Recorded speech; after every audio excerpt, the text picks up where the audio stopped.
The opinions and views expressed in the following program are those of the speakers and the host, and do not necessarily reflect those of Yoakley Scott Corporation and your sports network.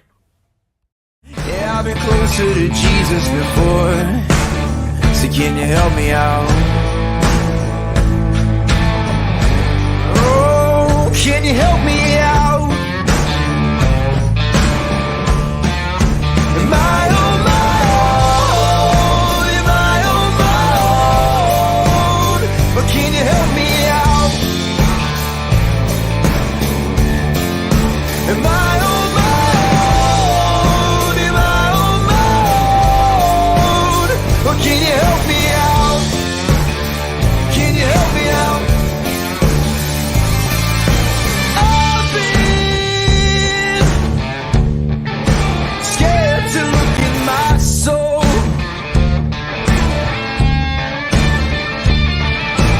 I've been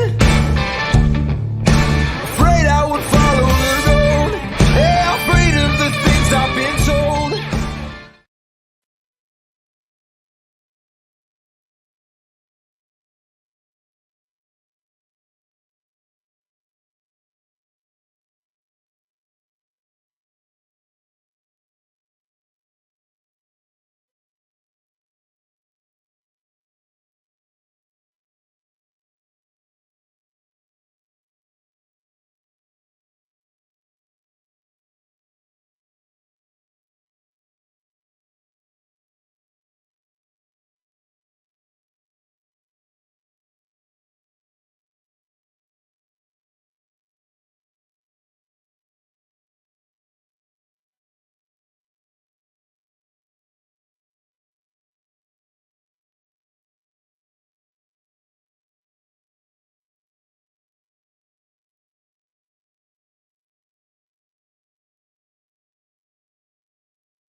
How about now? We good? You know what? That's me. I turned the mic down yesterday to stop myself from coughing. So we are back on Running Point. That is on me. Mike was remember yesterday when I had to, in the show I was coughing, I had to say, "Hey, we're done." That was because I turned the mic down and stopped you guys from having to hear me coughing.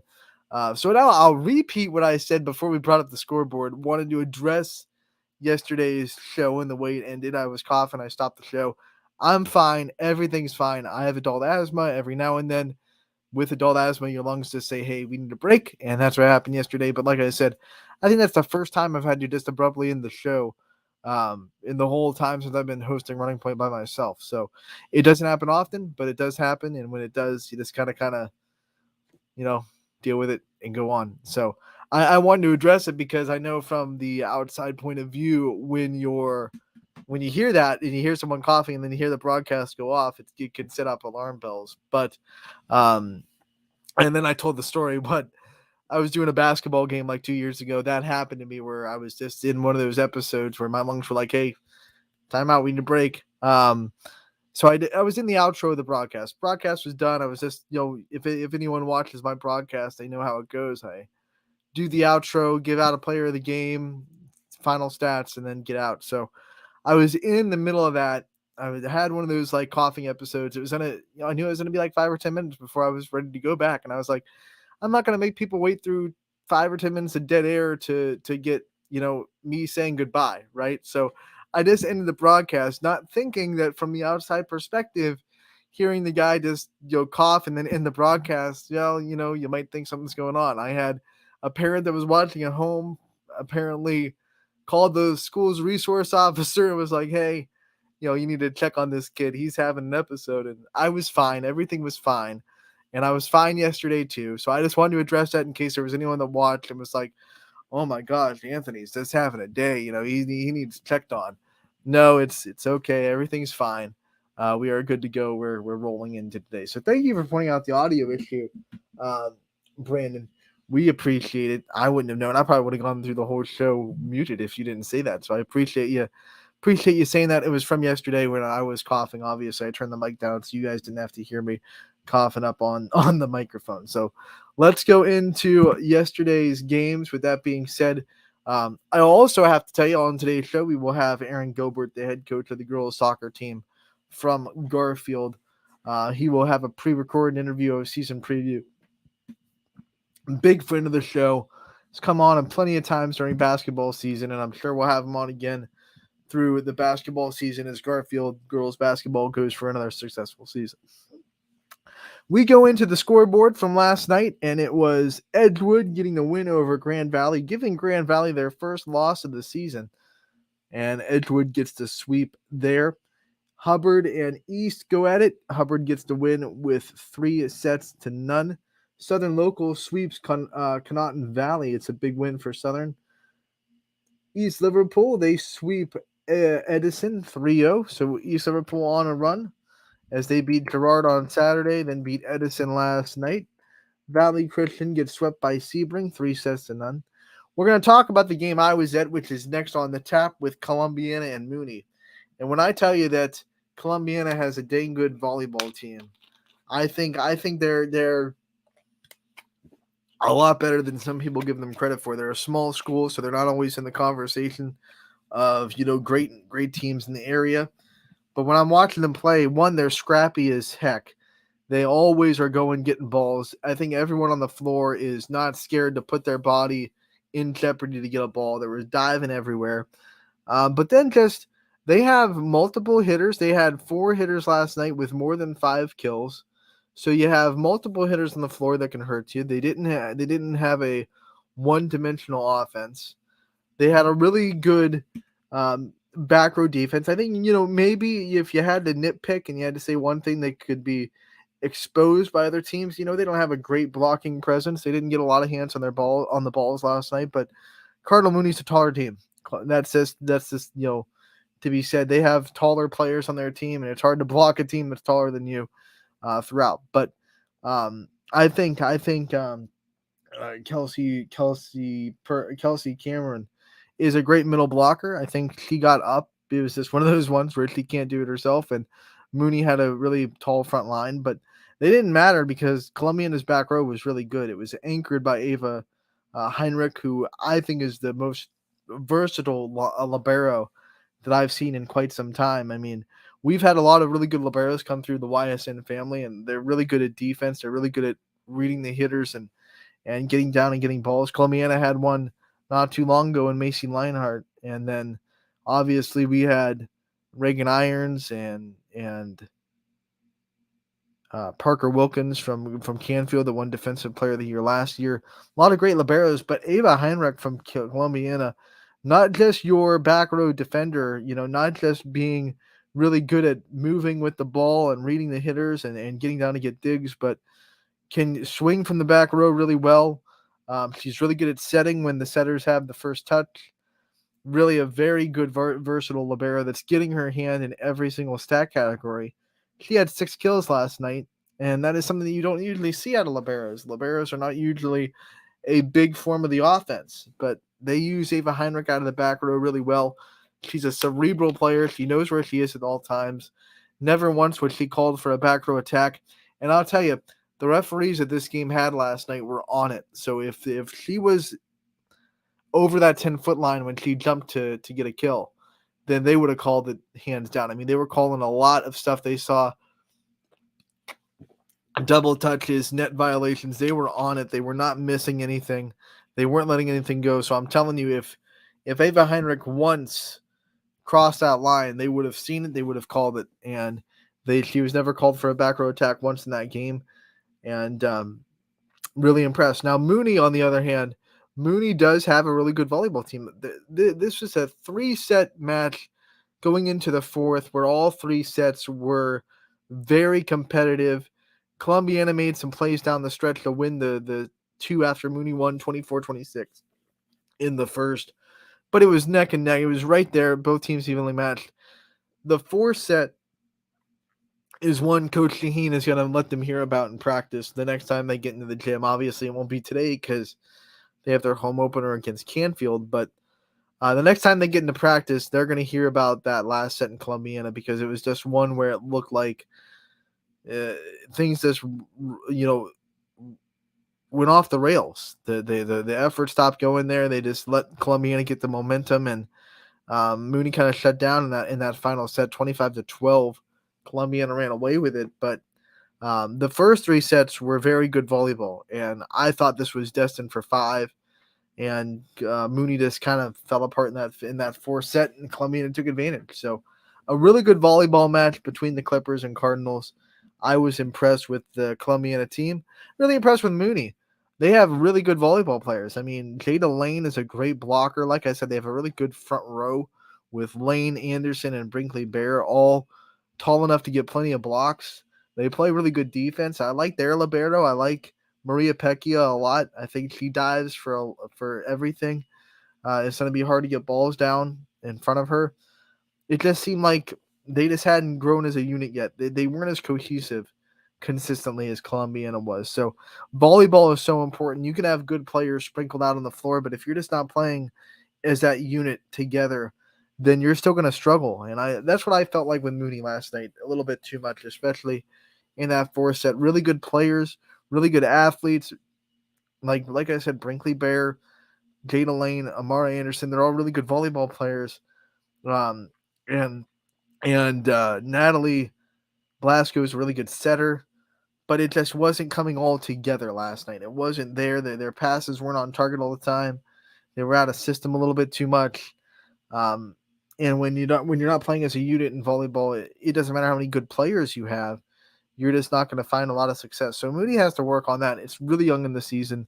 They have plenty to do. I think the main thing is just getting Natalie Blasco a little bit more comfortable setting. Obviously, Addison Stacy last year as a senior was a great calming force in that offense, as a great setter, as a senior setter. She graduated, and now it's a new setter just trying to find her rhythm and find her groove. And I think Mooney will be just fine once she does that, because she showed glimpses last night where she knew exactly where to go with the ball and made beautiful sets right on target. So Cardinal Mooney, I think you're going to be okay.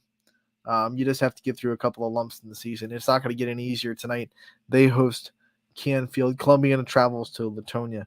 We'll talk about the full schedule on tonight a little bit later on in the show, of course. Champion goes to Poland. They get a win in 4 sets, 3-1. That's a big road win for the Flashes. Champion volleyball struggled last year. I think they only had 2 wins total. They already have more wins than they did a year ago, and they have made tremendous growth from last year to this year as a volleyball program. We're seeing that a lot in volleyball and football, particularly this year, teams that really struggled last year, early on in the season looking pretty dang good. And Champions, one of those volleyball teams that is really off to a good start. 3-1, they get the win over Poland. Campbell Memorial, a big day for them as they went to Lowville. And remember, I talked about this yesterday. I said, this is a game where it could be one of those quote-unquote trap games for Camel. They're playing a hungry Lowville team that is much improved from last year. Definitely has shown they have firepower. They went with Springfield with five sets. They've definitely proven they can compete with really good teams. And Camel had crushed you tonight, so it would have been easy to go in there, maybe accidentally overlook a young, scrappy, hungry Lowville team, but Campbell didn't. They did what great teams do. They focused on their opponent on that day, and they quite frankly just made quick work out of Lowville. They went in, they got out, and they got everything they wanted to get. Carla Ramirez Ortiz, another big milestone for her. 1,000 assists last year. This year she gets to 1,500 career assists. Congratulations to her. She'll go down as the best setter in Campbell Memorial program history. That is no doubt. So Carla Ramirez Ortiz, who you can find a player profile with on ysnlive.com. Steve Leslie was able to talk to her last week at Tavern 26. But a great setter that's been doing it for a while, and Campbell Memorial looks good. They have Crestview tonight. I'm excited to see how they compete with, obviously, the very, very strong Crestview volleyball team. Jackson Milton, they got swept by Newton Falls, 3-0. Newton Falls, a senior-heavy team. Danny Drake going into that final year. She's been a force for Newton Falls for a while. She had a good night last night, and they sweep the Blue Jays. Western Reserve keeps looking more and more dominant every time you get them. They swept Heartland Christian last night 3-0. Olivia Hughes was just one dig away from a double-double as she had 10 kills, 9 digs. But talking about double-doubles, they were everywhere in this next game. Liberty and Springfield.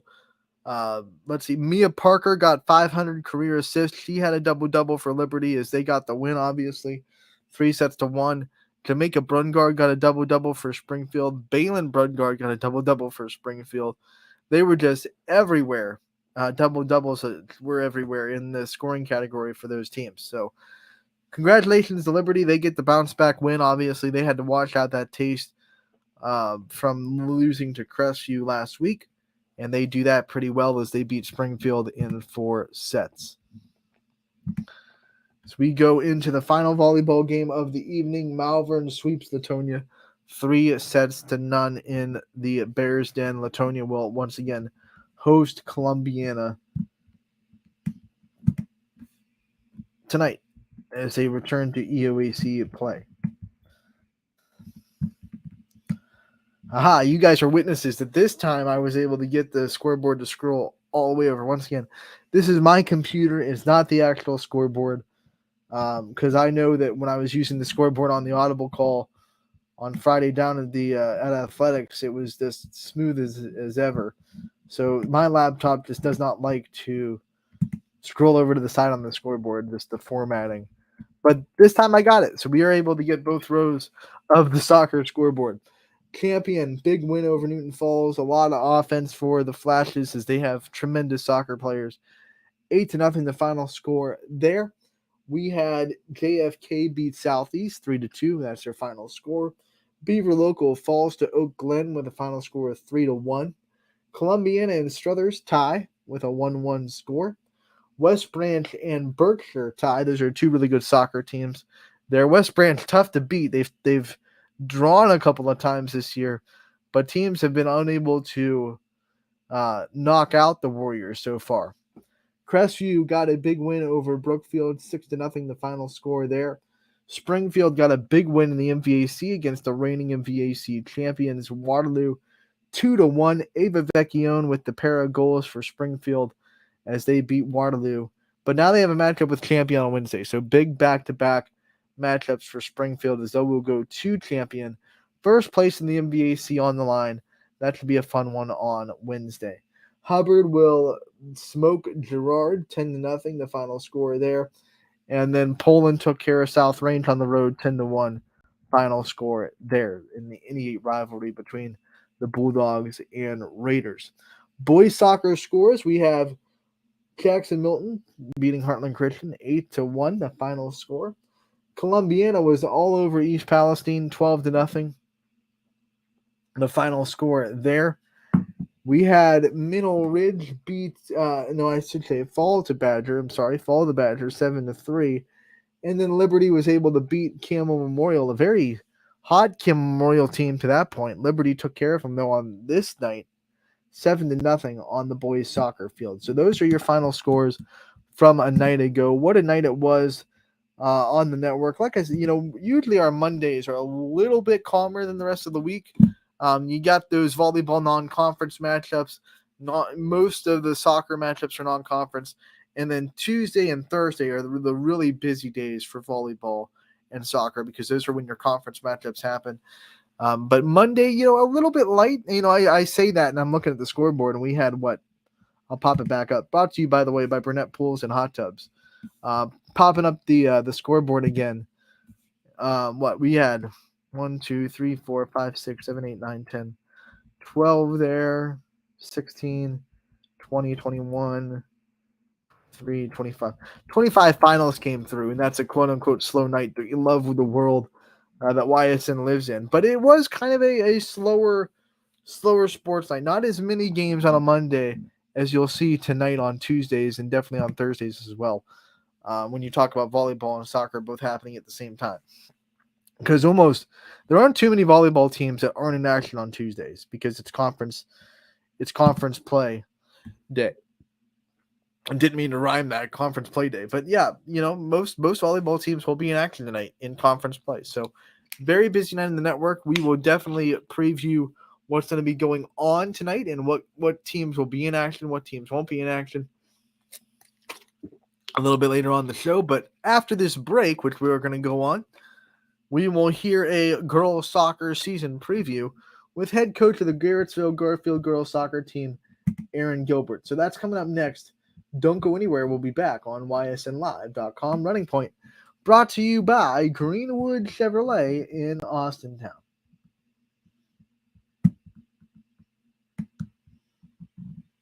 Quality, customer service, and integrity. Those are the 4 words that have driven our success since 1957 at Joe Dickey Electric. Joe Dickey Electric is one Mahoning Valley landmark business that stays current with the requirements of our customers. Family owned and managed, we are an electrical contractor and energy solutions provider. Every member of our team adds to his or her skill set through ongoing training. Residential, commercial, industrial, automotive, and more. We keep ahead of the needs of our customers with a fleet of more than 50 vehicles and 24/7 emergency service, so you're never left in the dark. Hi, this is Tommy Clem, owner of WRS Insurance Solutions. WRS Insurance Solutions is a local, independent agency that specializes in life, Medicare, long-term care, and disability products. Call us at 330-953-3722 or visit us at wrsinsurancesolutions.com to learn more. Good luck to all the student athletes in the Valley. The feeling when my hands are on the piano, it's become comforting. It's somewhere that I can express myself. I go to Youngstown State University and my passion is playing music. YSU is allowing me to take what I love and turn it into a career and do it every single day of my life.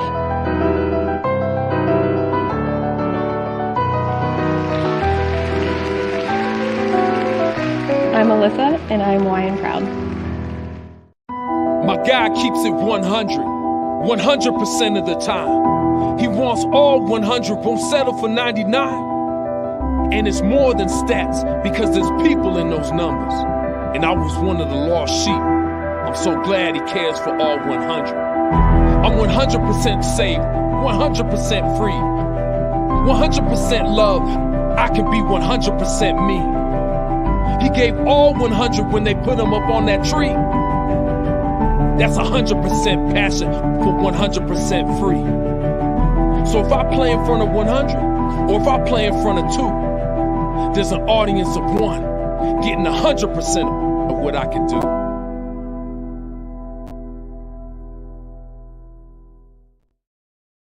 Man, I love that FCA commercial. It always amps me up. Absolutely. We want to thank our wonderful sponsors here at YSN, but especially here on Running Point Greenwood Chevrolet in Austintown. They are the presenting sponsor of this show. They go the extra mile for you. They've been going the extra mile for us and me and this show since day one. All the twists and turns that it has had, different hosts, different co-hosts, different ways we want to do things, different changes to the format. They've always been believers in what this show can be and what this show will continue to be. And they've never taken their foot off the gas pedal. So we thank them for their constant sponsorship of Running Point. We are going to go to a coach's corner in a season preview with the Garrettsville Garfield head girls soccer coach, Aaron Gilbert. He doubles as not just the girls basketball coach at Garfield, but also the girls soccer coach. And we wanted to get a chance to talk with him. He's a great friend of the show. He's been on plenty of times during the basketball season. Always a great interview.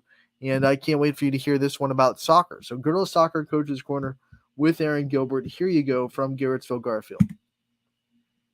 Hartwig with you, and do not adjust your screen. It is not basketball season yet. We have Aaron Gilbert on. He is also the head coach of the Garrettsville Garfield girls soccer team. So we have him on here for a coach's corner and season preview of Garfield girls soccer. Coach, thank you so much for taking the time to join us today. Yeah, thanks for having me. You got it. And you're not new to the season previews that we like to do. We're going to start with a kind of a breakdown of the roster, some of the big names on your team, and who fans should know as they go into this fall sports season. Yeah, we've got good numbers this year. We've got 25 girls out for the team, which is comparable to last year. I think we had 28, so our numbers are dramatically higher than they've been in past years. We're really young. Out of the 25, I think 17 are freshmen and sophomores, several first-year players. Even the upperclassmen, they didn't necessarily get as much field time last year because we had a big senior class. So even though we returned some players, they're in a more advanced role this year. We're expecting more out of them.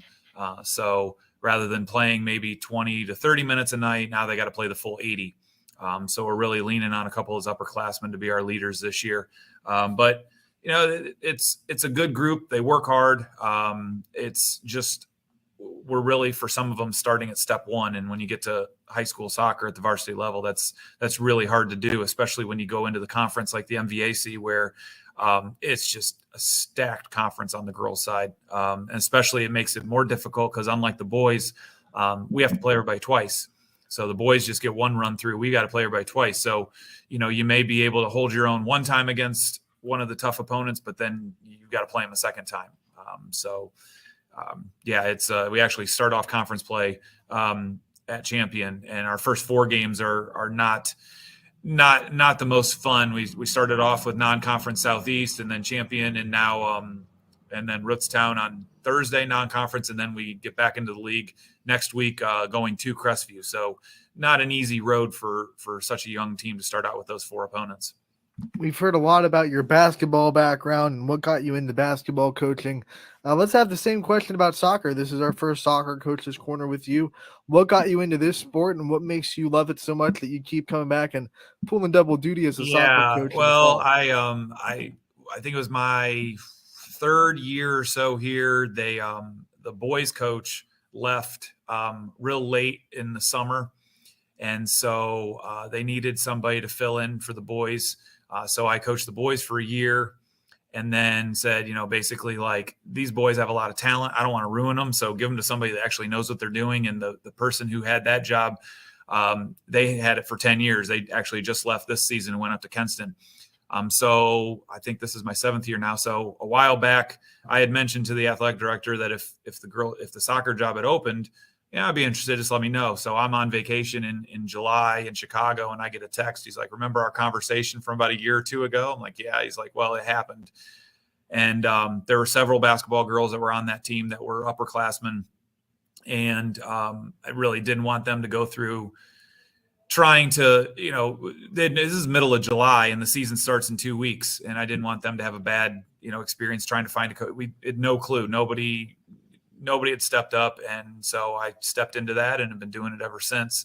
Had a lot of kids who were playing volleyball for a little bit and then would get out of volleyball and then just didn't have anything to do or weren't having a great experience in some of the other sports. And so that was one of the reasons that I took the soccer, was to at least give them an experience. And for me, I trying to treat the sport a little bit more low key than what I do for basketball, which I, put a lot of time in and a lot of emotion to throughout the season. And I was hoping soccer, could kind of just be, just coach, just kind of have some fun, learn some kids, and just have some fun with the sport. It's a fun sport.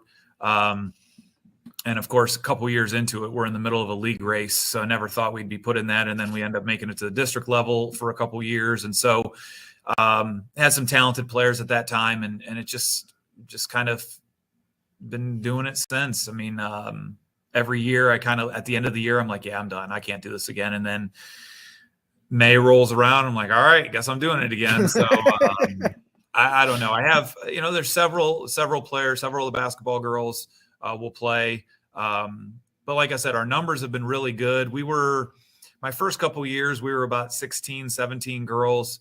But the last 2 years, we've been anywhere between 25 and 30. And the problem is a lot of the area people that are smaller schools like us don't have the big numbers. So trying to get like a JV game like that scheduled isn't always the easiest to do, because we're just not on the level to play even JV against the Howlands and the Fitches and the Boardmans. We just don't have that type of commitment.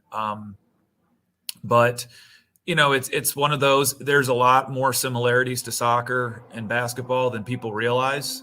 There's a lot of the terminology may be different, but the principles are the same. Obviously the hand or lack of hand use in soccer compared to basketball, but there's a lot of things that I've picked up on, some nuances of the game that I think have helped me become a better basketball coach, but also the basketball side that has helped me become a little better soccer coach. Because quite honestly, that first year, I was all over YouTube finding drills, and there's, then you're just wondering, is it a good drill or not? I don't know. I found it on YouTube. So you got into coaching soccer, like you said, for the kids. You wanted to give them experience. You wanted to make it easier on those kids to have a coach that they knew and the coach they already worked with.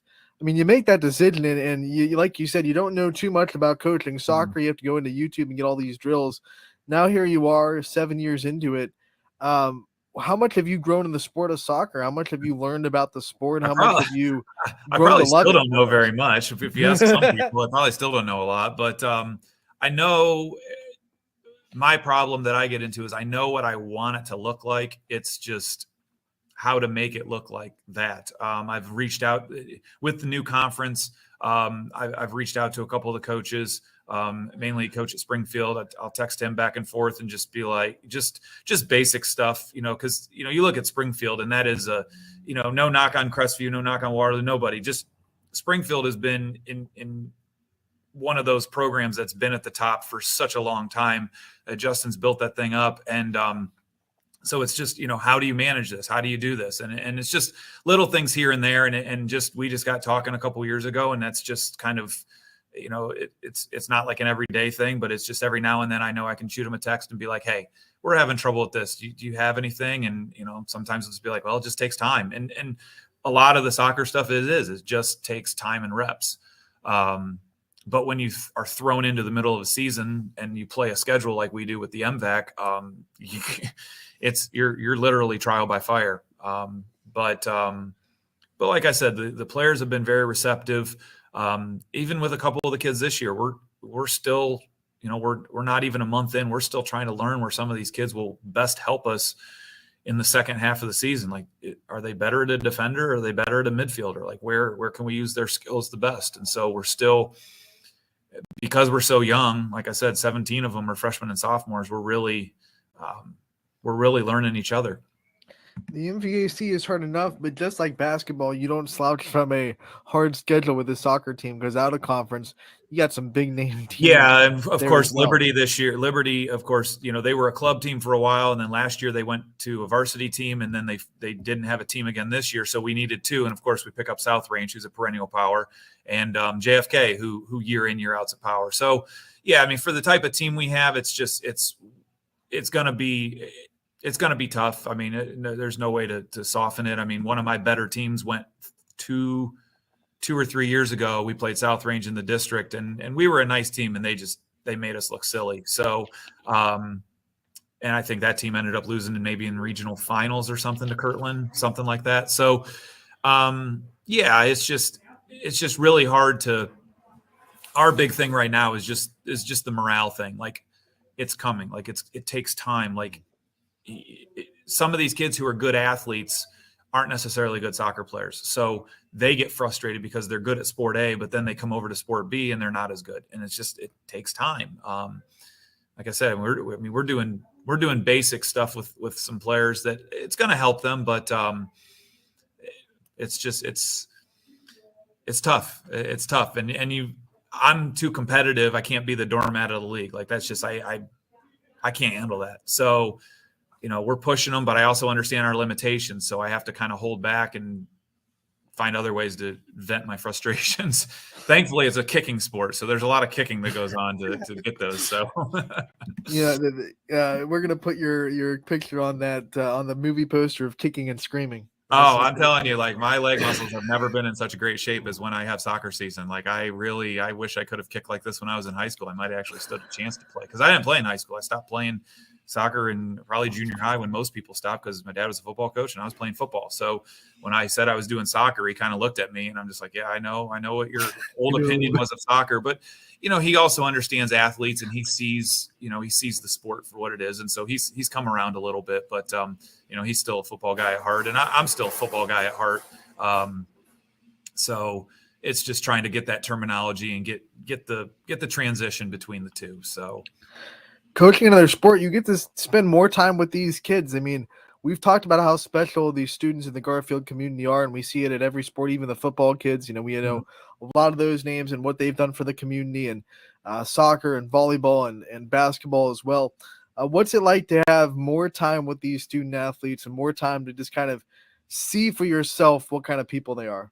I mean, in the end, isn't that what it is? I mean, I don't know if people truly understand the importance of high school sports and being active in high school sports. I mean, extracurricular, the play and marching band and things like that are great, but the commitment of being on a team, whether it be cross country, whether it be volleyball, whether it be the winter sports, it doesn't matter.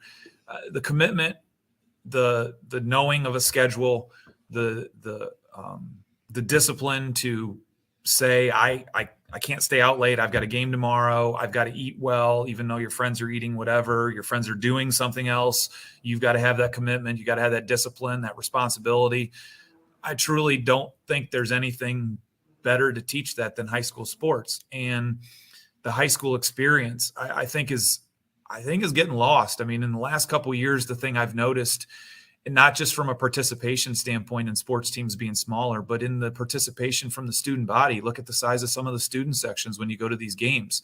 And whether it be a financial reason or whether it just be they're not interested, it's concerning on my part, because I really see the benefits of the sports. And it's not knocking anything else. It's just there's an entity to sports that other things don't have.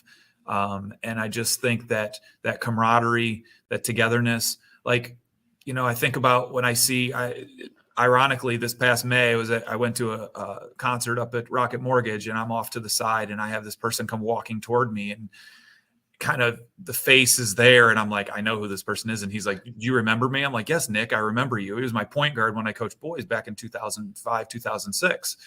And I haven't seen the kids since graduation in 2006. This is 2023. We didn't talk about the concert. We didn't talk about anything. The first thing was the sport. Remember this, remember that, remember that. And so I think that's that tie, not just between the coach and the athletes, but athlete to athlete.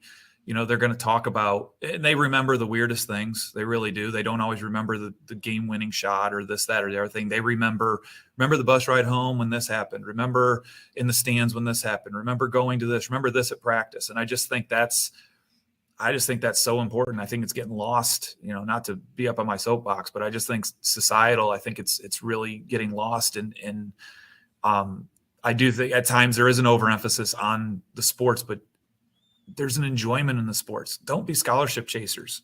Can we not just enjoy the 4 years of high school? Because after those 4 years of high school, most of those, even some of those elite athletes, they're done. They're done. That's it. There's no college. They're done. That's their lasting legacy. And so, enjoy that time with your team. Enjoy those practices because, I have the talk in basketball season with the freshmen. You've got, 80-some, 90-some games. Then their sophomore year, you've got 60-some. Then you're 40. And then those seniors, hey, you got 22, 23 games. And they're just like, oh, my God, I can't believe how fast it went. Because when it's over, it's over. And so I think that's the thing that's been cool with coaching a second sport is there's a handful more athletes and student athletes that I get to have some contact with and see them in the hallway and know who they are and see them in public and know who they are. And then when they graduate, even they know they might not have been the best player. They're like, hey, remember this and this? Like, that's what you want. So that's my TED Talk. So there's welcome to our TED Talk. Thank you for listening. Yeah, sorry about that. You can probably cut that down by about 2 minutes. Yeah. But I just think that you follow athletes in their post high school career. They talk to you about their high school days, even though they're playing at college A or college B. They're talking to you about, hey, remember when I was at Boardman or when I was at Fitch or when I was at South Range or whatever other school they might have come from. They miss the simplicity of high school because when they get into college, it becomes it's such a grind, such a job. I don't care if you're D3, NAIA, whatever. You can say, well, I'm not D1. It doesn't matter. You're a D3. The D3 people treat themselves like they're D1 and they own you and they expect you to do this. And it's a grind. And I know I've heard it from a couple players who go their freshman year to try to play and they're like, everybody was so good. Duh. Like, yes, just because D3 doesn't mean they're awful. Like there's really good all-state players at that level. There's all-state players at the NAIA level. There's all-state at every level. It's just, I'll never forget that was a comment from a former athlete. And I'm just like, what did you expect? Like, you're not just going to walk in and, so, that's the thing. And then like with our team, do I have future college players? Probably not. But the 4 years that I have them, I'm hoping I'm giving them a good experience and, we can kind of go through because some of the games we're going to have to laugh about. We're going to lose 10-0 to somebody. It's just going to happen. We're just not on the level of some of those teams. And so you got to find something to laugh about because if you just not be competitive, but you got to, there's just sometimes you just lose to a better team, no matter what you do, they're just better. And I think athlete for athlete, I think we match up with a lot of the schools on our schedule. Foot skill for foot skill, that's where we're lacking. We've got 4, they have 10. That's a big difference. So, Coach, before we let you go, let's talk about your staff as well and the people behind the scenes that help you make this girls soccer program what it is. Well, we have one paid position, so it's me. I have been blessed the last couple of years that we've had a volunteer that has been around for multiple years, who unfortunately this year couldn't do it due to some circumstances. So I have a former player that's helping out, Abby Carey, who's helping out. I had different times in this preseason, I had some former players come back and help at practices, Emma Thornton and Caitlin Lutz, who came back. I had one of the former volunteers come back. Russell Thornton came back. Kellyanne Collins has been around. So I've got some people that pop in and out, but it's that's who kind of makes it work. And it's nice that the former players do come back. And because, having 25 kids, I'm at one end of the field, then I'm running to the other end of the field, then I'm running the other. So it's nice to be able to say, hey, this drill. Can you run them through that drill and what it's supposed to look like? Hey, this drill. Can you run them? I'm going to go work because we have a freshman goalie who's never played competitive soccer before. So that's my number one project. I've got to spend some time with her because I don't have anybody else that's played the position. I never played the position. I'm just like, here's what I want out of you. So I'm just going to mold you to what I want out of a goalie. And then I can have somebody working with the defenders and somebody working with the forwards and mids. So it's definitely been an all hands on deck helping us out this year. And, come game day, we'll see who's all there to help out. It might just be me making the calls. And I know the refs don't like when they do our games, because I still do. I have my basketball mind, and I'm still making mass substitutions. We're sending 3 or 4 kids to the flag, and I know they're just like, why is this person subbing so much? And it's like, that's just, I'm not going to change that, because if I can play 16, 17 people a night, that kind of keeps them fresh. Hopefully, if there's a team that, is not in good a shape, we can at least compete against that. So, Coach, thank you so much for the time. You're back in action tonight against Champion, and then it hits the ground running. A lot of soccer to be played this year. It's 2 to 3 a week for the rest of the year, and just hopefully it doesn't rain. I know the two teams that we play that it always rains, we have back-to-back. Champion, it always rains when we play Champion, and it always rains when we play Rootstown, and we have them tomorrow or tonight and tomorrow. So if anybody is looking for rain, it will rain on these 2 days. So even if the forecast said, well, yeah, it doesn't matter what the forecast says. It will rain. It will rain. And I'm looking outside, and it's looking pretty cloudy right now. So yeah, it says 90% chance of rain, Coach. Told you.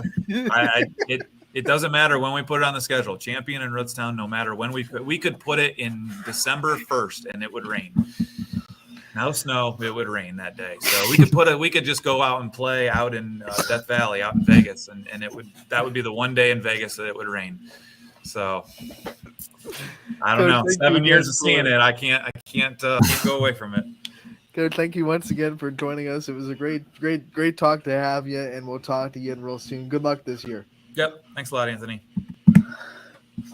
Coach Gilbert, always a fun time. And by the way, that day, it was Wednesday, it did rain. And that game was postponed. So Aaron Gilbert was right on point. When you're playing Champion, it's going to rain, I guess. So still looking to play Champion, Garfield is. And, D, I'm sorry you feel that way. 9 out of 10 doctors disagree with you, though, and say that Running Point is good for daily consumption. So I don't know what to say, man. Not everyone's cup of tea, I guess. We'll continue this episode of Running Point by going into today's schedule and see what's going to be going on tonight. Like I said, Tuesdays, very eventful, as almost every volleyball team will be in action with conference play going on. And we'll transfer from Monday to Tuesday, which is... Oops, that's the wrong day. There we go. 29th is what we want. Tuesday, the 29th. Here's what's going to be happening today. We have volleyball. Badger going to Pymatuning Valley tonight. We have NDCL going to Austintown Fitch. This is one to keep your eye on, everybody. It'll be on the network. Eric Hughes will be on the call. Ty Bartel doing the Scrappers game. But we had to make sure this one goes on because Riley Simons is 27 assists away to get 1,000 as a sophomore. 5 games in the sophomore season. It's ridiculous. This is not common. Usually you see 1,000, maybe junior year, senior year if you're good. Beginning of sophomore season. It's just really, really awesome. Obviously, Riley had Jocelyn Jordan to set last year, which got her a bunch of big numbers. But here we are, 5 games in. Riley Simons might just get 1,000 career assists tonight against Notre Dame Cathedral Latin. That'll be a tough one. NDCL is a state power and has been to plenty of state championship games in their volleyball program history. Beechwood goes to Orange. Warren Harding goes to Lakeside. We have battles inside the EOAC with East Palestine and United. Columbiana going to Latonia as well in the EOAC. Continuing the schedule, we have Hubbard going to Howland in a non-conference matchup. South Range going to Poland in the NE8 battle. Bristol going to Wyndham. Camel going to Crestview. Champion going to Garfield. That should be a good one. Champion coming off that big win. Garfield has 1 loss in the MVAC already. They can't afford another one. Lakeview going to Struthers.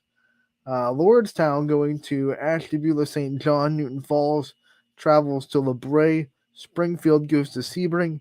Southern Local goes to Jackson Milton. JFK hosting Mogador. We have more up top here as let's see, East Liverpool will host Brook. Cardinal Mooney goes and has their home opener against Canfield. Wellsville hosting Lisbon. Liberty hosting Brookfield. Matonia hosting Columbiana. Waterloo hosting Middle Ridge. Girard hosting Niles. And then McDonald will be hosting Western Reserve. First place in the MVAC on the line there. As we go into a couple of boys soccer games also tonight, Salem goes to Crestview. Ursuline goes to United. Cardinal Mooney goes to Canfield. That should be a really good one. Mooney Drew had a draw. What do you say? I've never seen a Drew with Howland. Tied. We'll just say tied. We'll just keep it there. Tied with Howland last week, so they're looking for another big game inside the AAC as they have Canfield tonight. Boardman goes to Hoban, an all Ysn matchup down there in Akron. And then Beaver Local is going to be hosting Harrison Central tonight in soccer. Now that you have the full schedule, let's tell you what will be on the network and who will be out there covering games. As we look at our games at a glance for today, we're going to have volleyball, which is going to be East Palestine at United. Chris Sigler will be on the call there. Zach Svensson is going to be in Howland as Hubbard comes to town.